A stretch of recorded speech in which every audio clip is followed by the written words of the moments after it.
విఘ్నాలను తొలగించేవాడు వినాయకుడు. ప్రథమ పూజ్యుడు వినాయకుడు. సిద్ధిని బుద్ధిని ప్రసాదించేవాడు వినాయకుడు. భారతదేశంలో వినాయకుడిని గణేశుడు, గణపతి, విఘ్నేశ్వరుడు, గణనాథుడు, లంబోదరుడు, పిల్లయర్ వంటి అనేక పేర్లతో పూజిస్తారు. కుండలిని యోగము ప్రకారం షట్ చక్రాలలో మొదటిదైన మూలాధార చక్రానికి అధిపతి వినాయకుడు. ఈ చక్రంలోనే కుండలిని శక్తి అంతస్థితమై ఉంటుంది కనుక వినాయకుడు అన్నిటికీ మూలాధారం అని కూడా వివరిస్తుంటారు. వినాయకుడికి సిద్ధి, బుద్ధి అనే ఇద్దరు భార్యలు ఉన్నారు కనుకనే వినాయకుడు ఉన్న చోట సకల కార్యాలు సిద్ధిస్తాయి, జ్ఞానం వికసిస్తుంది.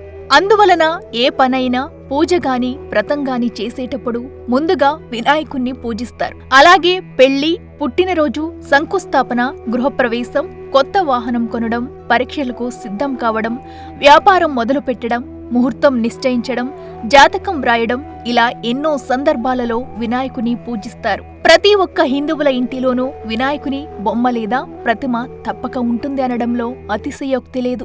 వినాయకుడిని సంతోషపెడితే ఆటంకాలు రాకుండా కార్యసిద్ధి లభిస్తుందని, కష్టాలు దూరంగా ఉంటాయని, ఐశ్వర్యాలు సిద్ధిస్తాయని భక్తుల నమ్మకం. శైవం, వైష్ణవం, శాక్తేయం, జైనం, బౌద్ధలలోనూ అలాగే China, Nepal, Tibet, Japan, Indonesia వంటి ఇతర దేశాలలో కూడా వినాయకుడిని పూజిస్తారు. సంగీత, నృత్య ప్రదర్శనలు, సమావేశాలు, ఉత్సవాలు కూడా వినాయకుని ప్రార్థనతో మొదలవుతుంటాయి. ముద్గల పురాణంలో వినాయకునికి 8 రూపాలుగా చెప్పబడింది. వక్రతుండ, ఏకదంత, మహోదర, గజవక్త్ర, లంబోదర, వికట, విఘ్నరాజ, ధూమ్రవర్ణ అని 8 రూపాలు ఉన్నాయి. ఆ 8 రూపాలలో 5 రూపాలకు వాహనం ఎలుక అంటే మూషికం. వక్రతుండ రూప వాహనం సింహం కాగా వికట రూప వాహనం నెమలి. అలాగే విఘ్నరాజ రూప వాహనం శేషువు. గణేష పురాణములో 4 రూపాలు ప్రస్తావింపబడినాయి. అందులో మహోటక రూపవాహనం సింహం, మయూరేశ్వర రూపవాహనం నెమలి, ధూమ్రకేతు వాహనం గుర్రం, గజనానుని రూపవాహనం ఎలుక. గణపతి సహస్రనామాలలో మూషిక వాహన, అకుకేతన అనే పేర్లున్నాయి. ఎలుక తామస ప్రవృత్తికి చిహ్నం కనుక కామ క్రోధాలను అణగద్రొక్కడం అనగా ఎలుకపై స్వారీ చేయడం, పంటలకు హాని కలిగించే ఎలుకను అదుపు చేయడం అనగా విఘ్నాలను నివారించడం అని మరొక వివరణ ఉంది. అయితే పురాణాలలో ఈ ఎలుకను మూషికాసురుడు అనే రాక్షసుడిగా చెబుతారు. ఈ మూషికాసురుడిని సంహరించడానికి జన్మించిన వాడే వినాయకుడు. అసలు మూషికాసురుడు ఎవరో ఇప్పుడు తెలుసుకుందాం. పూర్వము క్రౌంచుడు అనే గంధర్వుడు ఉండేవాడు. ఆది పరాశక్తి ప్రసన్నం కోసం అకుంఠిత దీక్షతో మహోగ్రమైన తపస్సు చేసి కామరూప, కామగమన, మనోవిధములైన ఎన్నో శక్తులను పొందుతాడు. అయినను ఆశ తీరక ఆది పరాశక్తి దగ్గరకు వెళ్లి ఆమె చేతిలో ఉన్న అమృత పాత్రను తనకివ్వమని కోరతాడు. అప్పుడు ఆది పరాశక్తి, అమృతం తాగితే నీవు చిరంజీవి అవుతావు, నీకు ఆ అర్హత లేదు, నీకు ప్రసాదించిన శక్తులతో సంతృప్తిపడు అని చెప్పి ధ్యానం చేసుకుంటుంది. ఎలాగైనా అమృతం తాగాలనే కోరికతో ఉన్న క్రౌంచుడు ఎలుకగా మారి పాత్రలోని అమృతంను దొంగతనంగా సేవిస్తాడు. ధ్యానం ముగించిన ఆది పరాశక్తి అది చూసి కోపంతో, దుర్మార్గుడా, వద్దన్నా నీవు ఎలుకగా మారి అమృతం త్రాగుతావా? నీకు దేవలోకంలో ఉండే అర్హత లేదు. మూషికాసురుడు అనే రాక్షసుడివై భూలోకంలో జీవించు అని శపిస్తుంది. ఇంకా గర్వము తగ్గని క్రౌంచుడు, అమృతం త్రాగిన నేను త్రిలోక పూజ్యుడను అవుతాను కాని అసురుడను ఎలా అవుతానని ప్రశ్నించాడు. అంతా జగన్మాత నిన్ను జయించిన వానికి త్రిలోక పూజార్హత లభిస్తుందని, నీవు మాత్రము సేవకుడివై తరిస్తావని శాప వివరణ ఇస్తుంది. శాపవశాస్తు క్రౌంచుడు మహిష్మతి రాజ్యంలో మూషికాసురుడుగా జన్మించాడు. రాక్షసుల గురువైన శుక్రాచార్యుడి దగ్గర ఎన్నో యుద్ధ విద్యలు నేర్చుకుని ఎన్నో దివ్యస్త్రాలను సంపాదించాడు. తరువాత మూషికాసురుడు బ్రహ్మ గురించి ఘోర తపస్సు చేయగా ముల్లోకాలు గడగడలాడాయి. చివరకు బ్రహ్మ ప్రత్యక్షమై నీకు ఏమి కావాలని కోరగా, స్వామి, నాకు అయోనిజుడు, ద్విరూపుడు, ద్విజన్ముడు, అకుంఠిత దీక్షాపరుడు, సర్వశక్తి సముపాచితుడు, గుణశ్రేష్ఠుడు, సురజ్రేష్ఠుడు బ్రహ్మ సృష్టిలో జన్మించని వాడి చేతిలో మరణం ఉండేలా చేయమంటాడు.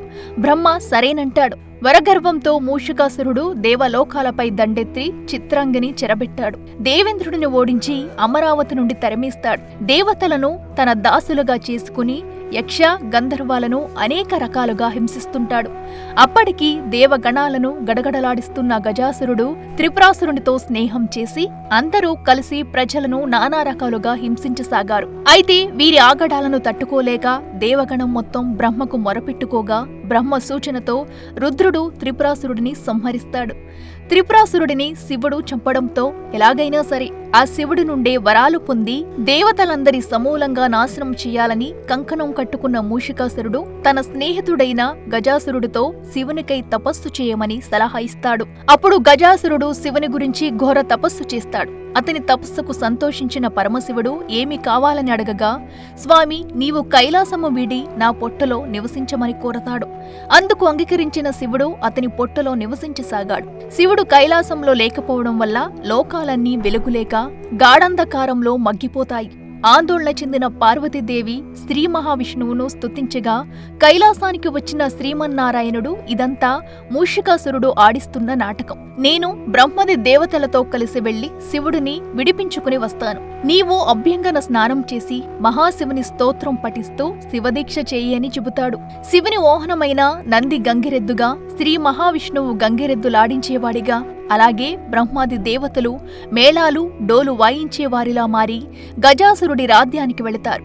అక్కడ గంగిరెద్దును చాలా అద్భుతంగా ఆడించగా ఆనందభరితుడైన గజాసురుడు ఏమి కావాలని కోరగా అప్పుడు విష్ణుమూర్తి ఇది శివుని మోహనమైన నంది, శివుడు లేక లోకాలన్నీ విలవలలాడుతున్నాయి, శివుణ్ణి విడుదల చేయమని కోరతాడు విష్ణుమూర్తి.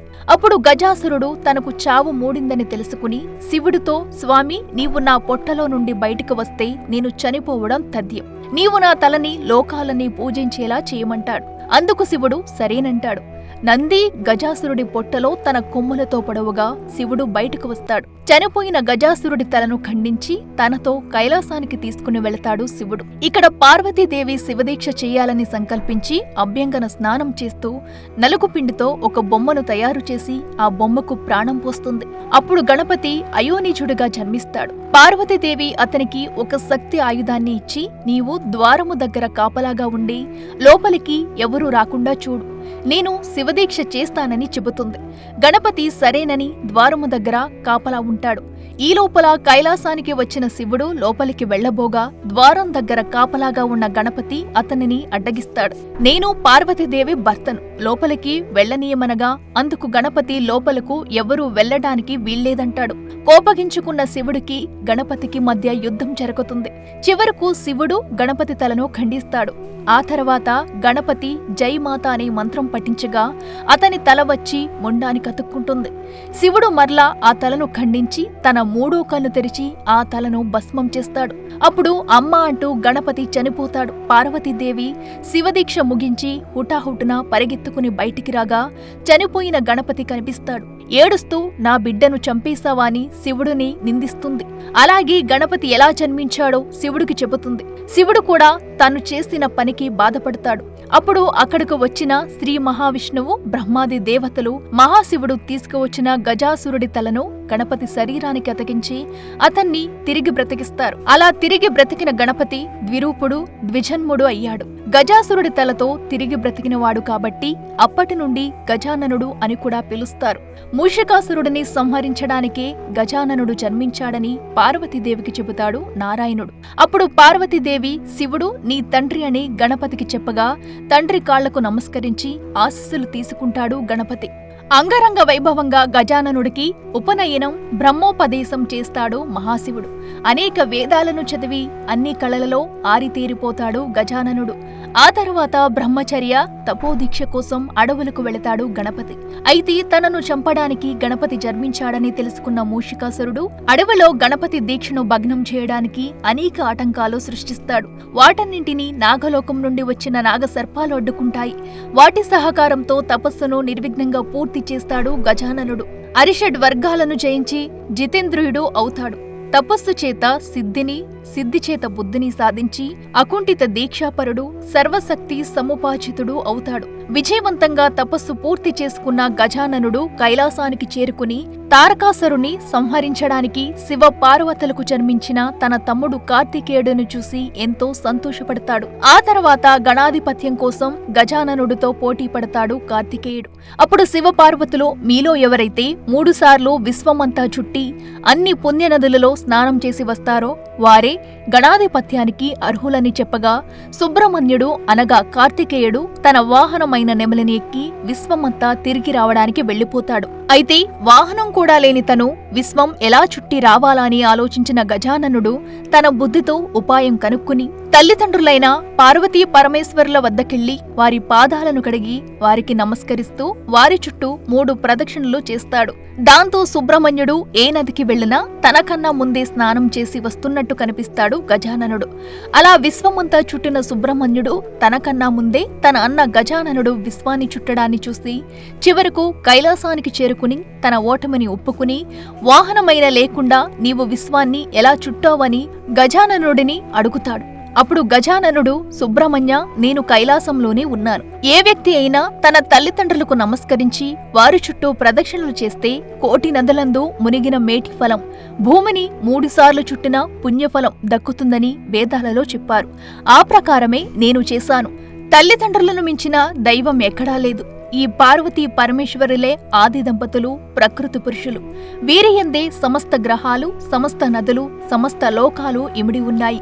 అందుకే నేను వారి చుట్టూ ప్రదక్షిణలు చేయగానే నీకన్నా ముందుగా నేను నదీ స్నానం చేసి వచ్చినట్టు నీకు కనిపించిందని చెబుతాడు. గజాననుడి బుద్ధి కుశలతను మెచ్చుకున్న మహాశివుడు బ్రహ్మ, విష్ణు మొదలైన సకల దేవతల అంగీకారంతో సకల గణాలకు అతనిని అధిపతిగా నియమిస్తాడు. అంతేకాదు, ఈ రోజు నుండి ఎవరు ఏ దేవుడికి పూజ చేసినా, ఏ యాగం చేసినా, ఏ పని ప్రారంభించినా మొదట గజాననుడి పూజ చెయ్యాలని, అప్పుడే ఆ దేవుని పూజ గాని యజ్ఞం గాని ఫలప్రదమవుతుందని చెబుతారు త్రిమూర్తులు.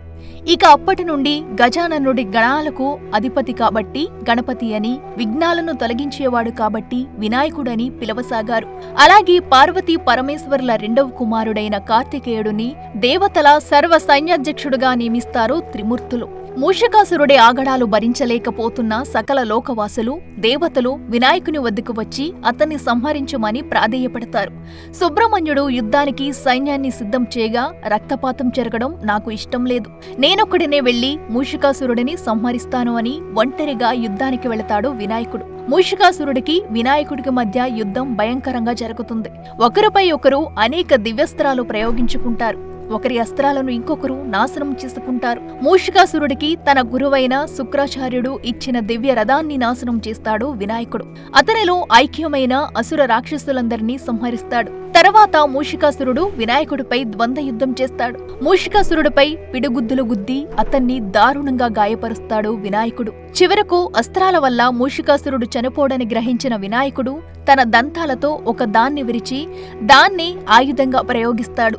ప్రాణం ఉండి లేనిది దంతం కాబట్టి దానిని మూషికాసురుడిపై విసురుతాడు. వినాయకుడి దంతం తనను సంహరిస్తుందని తెలుసుకున్న మూషికాసురుడు యుద్ధ రంగం నుండి పారిపోతాడు.